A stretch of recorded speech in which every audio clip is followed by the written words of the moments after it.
नमस्कार। आपने कहा था कि जब आप अक्षरधाम के बारे में ठीक तरह से नहीं जानते थे या फिर भगवान स्वामीनारायण के बारे में आप ठीक तरह से नहीं जानते थे, जब आपको पता ही नहीं था कि भगवान स्वामीनारायण हैं कौन, तो तब भी आपको उनके दिव्य दर्शन हुआ करते थे। तो वो जो आपको दिव्य दर्शन भगवान स्वामीनारायण के हुआ करते थे, वो कैसे हुआ करते थे? वो कैसे दिखाई पड़ते थे? किस स्वरूप में आपको उनके दर्शन होते थे? कृपया ज़रूर बताएँ एक कमेंट।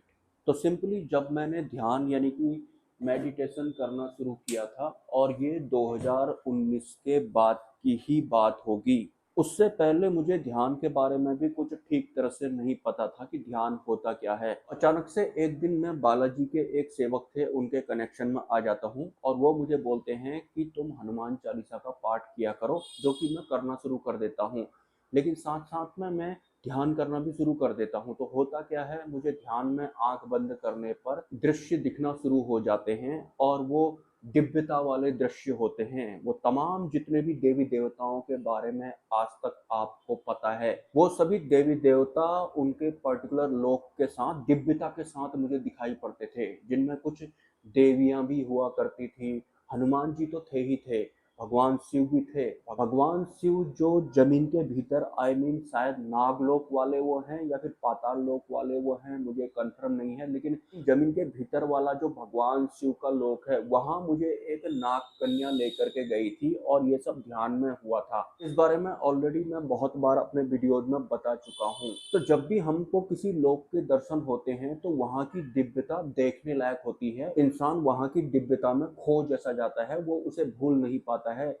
तो जिस भी लोक के मुझे दर्शन होते थे, उन दर्शनों में दिव्यता भी होती थी, तो वो मेरे अंदर छप जाती थी। उसके बाद जाकर के मैं ये वीडियोज़ वगैरह बनाता था। लेकिन ध्यान में मुझे जो भी दृश्य दिखते थे, हर एक देवी देवता या फिर भगवान या फिर गॉड को मैं नहीं पहचानता था। जो कॉमन कॉमन है, उन्हें ही मैं पहचानता था। लेकिन आज अगर मैं उन पुराने सभी अनुभवों की तरफ नजर डालूं, तो मुझे ऐसा लगता है कि पूर्व जन्म में भी मैं जरूर कोई साधक वगैरह रहा होऊंगा। और 2.5 साल पहले तक मुझे भगवान स्वामीनारायण या फिर अक्षरधाम या फिर परब्रह्म के कनेक्शन के बारे में कुछ नहीं पता था। सिंपली मुझे गहरे ध्यान में दिव्यता के साथ में ये मूर्त भी दिखाई पड़ती थी और मुझे नहीं पता था कि ये कौन है।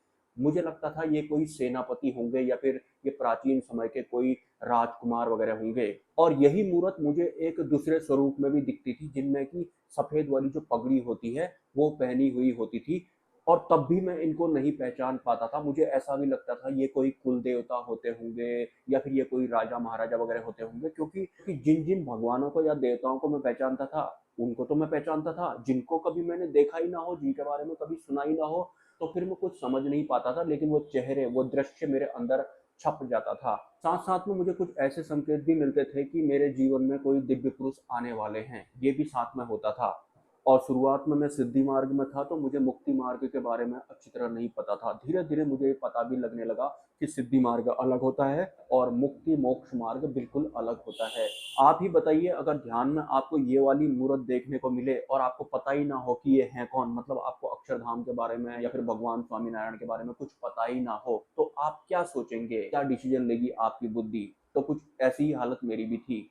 और हाँ, जो ये श्री कृष्ण हैं या फिर जो ये नारायण हैं, ये कोई पर्टिकुलर एक व्यक्तित्व जैसे नहीं हैं। मतलब हम जिस तल में होंगे या फिर जितनी पात्रता हमारे अंदर होगी, उस हिसाब से ही हमें इनके बारे में पता लगता है या फिर इनकी अनुभूति होती है। तो जैसा कि परब्रह्म परमात्मा भगवान स्वामीनारायण जब इंसान के रूप में अवतरित हुए थे, तो लोग उनके शरीर के चिन्हों के हिसाब से उनको नाम देते थे। कोई कहता था कि इनके इस शरीर में जो ये चिन्ह है, ये तो कृष्ण स्वरूप भी हैं। लेकिन बात सिर्फ यहीं तक सीमित नहीं थी। भगवान स्वामीनारायण के शरीर में अनंत चिन्ह थे और अनंत चिन्हों में अनंत दिव्यताएं थी, क्योंकि वो परब्रह्म परमात्मा थे। जिस चिन्ह में भगवान श्री कृष्ण की पूरी महिमा ही समाहित हो जाती है, वो चिन्ह भी उनके शरीर में था। अगर आपको कहीं पढ़ने को मिले या फिर सुनने को मिले कि भगवान स्वामीनारायण तो श्री कृष्ण हैं, इसका मतलब ये नहीं है जो श्री कृष्ण थे वही भगवान स्वामीनारायण थे या फिर वो उनके बराबरी के थे या फिर ना बराबरी के थे। जो गुण भगवान श्री कृष्ण में थे, वो वाला गुण भी उनमें था, अन्य गुण तो थे ही थे।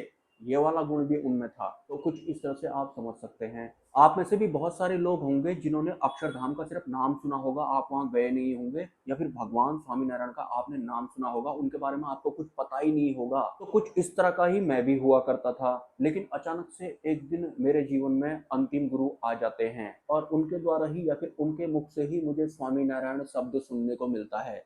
पहले मुझे लगता था कि स्वामी नारायण वो वही वाले नारायण होंगे जिन नारायण को आम इंसान जानता है, लेकिन जैसा भी मैंने थोड़ी देर पहले बताया कि भगवान स्वामी नारायण के शरीर में पूरा श्री कृष्ण जिसमें समाहित हो जाते हैं वो वाला चिन्ह भी था, और बाकी के जो अन्य होते हैं वो सब चिन्ह भी पहले से ही उनमें थे। उनके अलावा अनंत तो थे ही थे, वो सब भी थे, क्योंकि वास्तव में तो वो तो परब्रह्म थे। तो सिंपली उनमें तो सब कुछ होगा एक साथ में। अंतिम गुरु के सानिध्य में आने के बाद जब मुझे भगवान स्वामी नारायण की मूर्तियां देखने को मिली, भले ही वो गूगल में देखने को मिले या फिर अक्षरधाम मंदिर के अंदर देखने को मिले, तब जाकर मुझे याद आया कि जो मुझे बहुत पहले ये मूर्तियां दिखाई पड़ती थी, जिनको मैं सेनापति या फिर प्राचीन समय का कोई राजकुमार समझा करता था, वो तो भगवान स्वामी नारायण थे। आप खुद बताइए, अगर आप भगवान स्वामी नारायण को नहीं जानते हैं, बिल्कुल भी आपको पता ही नहीं है उनके बारे में, खाली आप आइडिया लगाएंगे कि वाले नारायण तो नहीं है कहीं, या वाले तो नहीं है कहीं, और उसके बाद ध्यान में आपको ये वाली मूर्ति देखने को मिले या फिर ये मिले या फिर ये मिले, तो आप क्या सोचेंगे, कौन से वाले भगवान इनको मानेंगे आप? तो कुछ ऐसी हालत मेरी भी थी। तो मुझे याद आया कि ध्यान में गोल्डन कलर की जो मूर्त मुझे दिखाई पड़ती थी, या फिर एक सफेद पगड़ी पहने हुए जो मुझे मूर्त दिखाई पड़ती थी, वो तो भगवान स्वामीनारायण थे। और जैसा मुझे ध्यान में दिखाई पड़ता था, हूबहू बहू वो जो मूर्त थी बिल्कुल यही थी। ऐसी थी भी मैं नहीं कह सकता हूँ, वो यही थी। होता क्या था, जब ध्यान में मुझे बहुत तरह की दिव्यताएं दिखाई पड़ती थी, दिव्यता का मतलब है कि बहुत तरह के देवी देवता भगवान वगैरह सब एक के बाद एक पॉपअप होते जा रहे हैं। वो दृश्य ही अलग होता हो, बहुत सारे लोगों को इस तरह के दृश्य देखने को मिलते होंगे। तो उन सभी दृश्यों में या फिर उन सभी देवी देवताओं में मुझे भगवान स्वामीनारायण का दृश्य भी देखने को मिलता था, लेकिन मैं उन्हें पहचानता नहीं था, क्योंकि जब तक मेरा टर्न आएगा नहीं, जब तक परब्रह्म परमात्मा चाहेंगे नहीं कि मैं तुम्हें जानूं या फिर तुम मुझे पहचानो, तब तक मैं नहीं पहचान सकता हूँ। लेकिन एंट्री वहीं से शुरू हुई थी, उनकी शुरुआत वहीं से हुई थी, ध्यान से दिखना शुरू हुए थे। उसके बाद एक दिन मेरे जीवन में अंतिम गुरु आ जाते हैं। उसके बाद जाकर ही मुझे भगवान स्वामीनारायण के बारे में सुनने को मिलता है कि हम इंसानों की जो मुक्ति होती है वो कैसे होती है, हम माया पार कैसे हो सकते हैं, ये सब बताने के लिए तो इन्होंने खुद अवतार लिया था।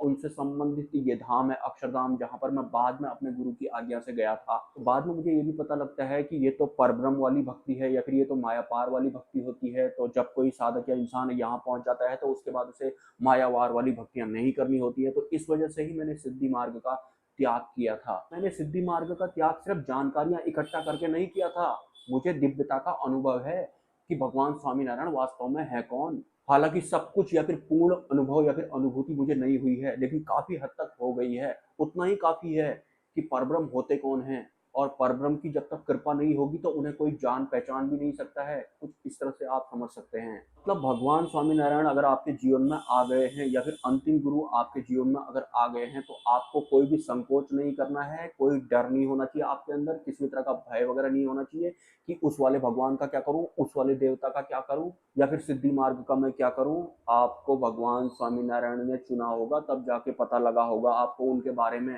तो पता लगना ही शुरुआत है कि अब आप माया पार वाली भक्ति करने वाले हैं। तो माया वार वालों को आप रहने दो, उनका सम्मान उनकी जगह में है, अपनी जगह में है, वो ठीक है, लेकिन माया पार की ही भक्ति उसके बाद आपको करनी है। तो कुछ इस तरह से भगवान स्वामी नारायण की मूर्तियां कभी भी जिंदगी में ना देखने की वजह से ध्यान में दिखने के बाद मैं उन्हें नहीं पहचान पाता था। इस पर्टिकुलर टॉपिक के विषय में अगर आप कुछ लिखना चाहते हैं तो लिख सकते हैं। मिलते हैं किसी नेक्स्ट वीडियो में। नमस्कार।